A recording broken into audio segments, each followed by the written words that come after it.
20, we are on letter T. I already have a new layer, so I will work off that. This is one of those letters where, like letter M, you could use symmetry with the edit your drawing guide and turning on symmetry.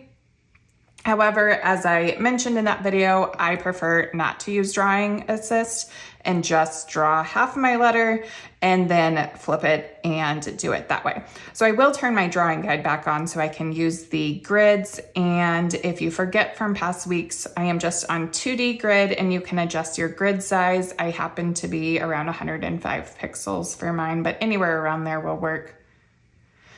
All right, so I am going to start, and again, we're using roughly 5 blocks to keep our letters about the same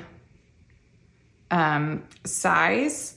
So I'm gonna draw kind of in, not quite a straight line. I want it somewhat arced, like that. And you don't necessarily wanna use the quick shape. Sometimes it'll grab an arc if it's small, sometimes it will turn it into a straight line. That time it did actually work just because I said that.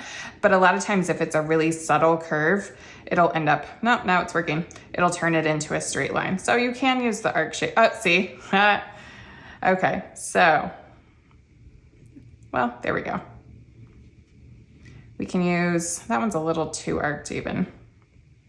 I'm just gonna go back to hand drawing it.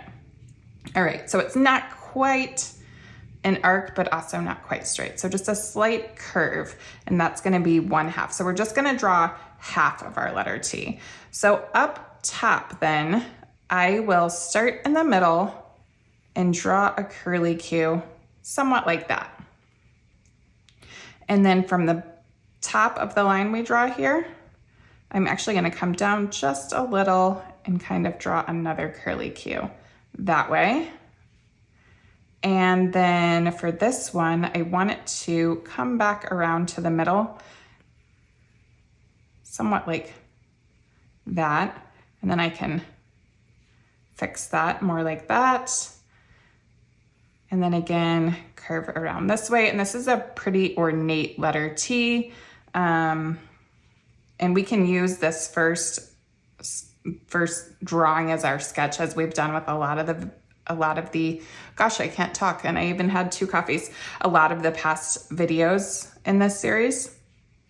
So at the bottom, I'm gonna mimic the lines of the top, but it's gonna be slightly different. So I'll start again where will be the middle of my letter and draw kind of a 3/4 of a circle there. And then I'll connect it to the stem, roughly like so. And now I'll swipe left, duplicate, tap the arrow tool and click flip horizontal, and then just kind of slide it into place. Let's see, and you can overlap it a little depending on the look you want to go for. I'm going to overlap it just a bit like that.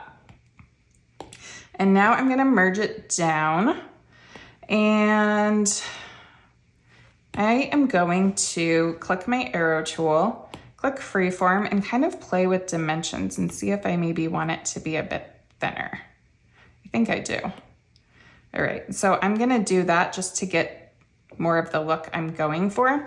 You can also do things like use your selection tool, and if you wanted your T to be taller, you can draw a circle around it if you're on freehand and kind of make it a little taller like that.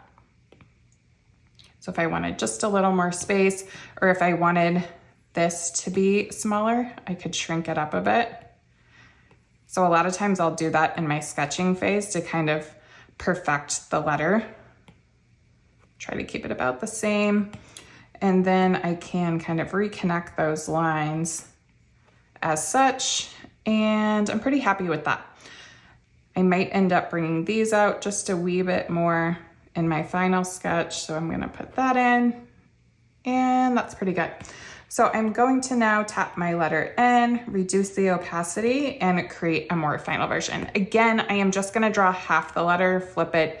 It just not only creates a more uniform look, it saves me time.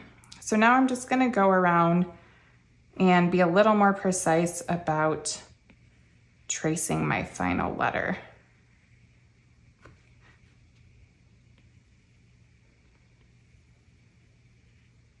And again, you can let Procreate make some arcs for you if you would like, or you can just freehand it all.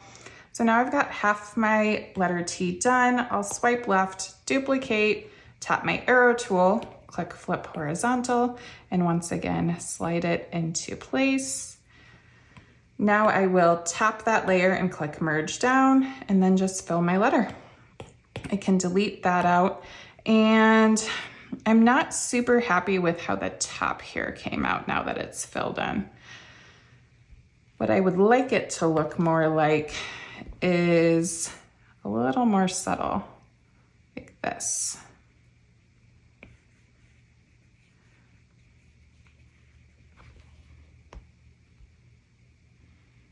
And then maybe a little more down like this to kind of thicken that letter T, and maybe a little thicker here as well. So if I make too many changes like I'm doing now, I'll end up starting over, and once again, I will reduce my opacity and draw one more time my letter and try to fix anything that I'm not totally happy with. Sometimes I'll do this once, sometimes I'll do it, 10 times, but as many times as it takes to get the letter like I want it. And I decided when I was filming these videos, instead of cutting stuff like this out, I would leave it in the video so you can kind of see my true process, and that not everything comes out great the first time. So I'm just repeating the process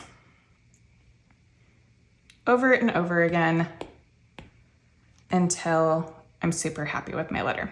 So I might play with that a wee bit more just to get a little more definition maybe here.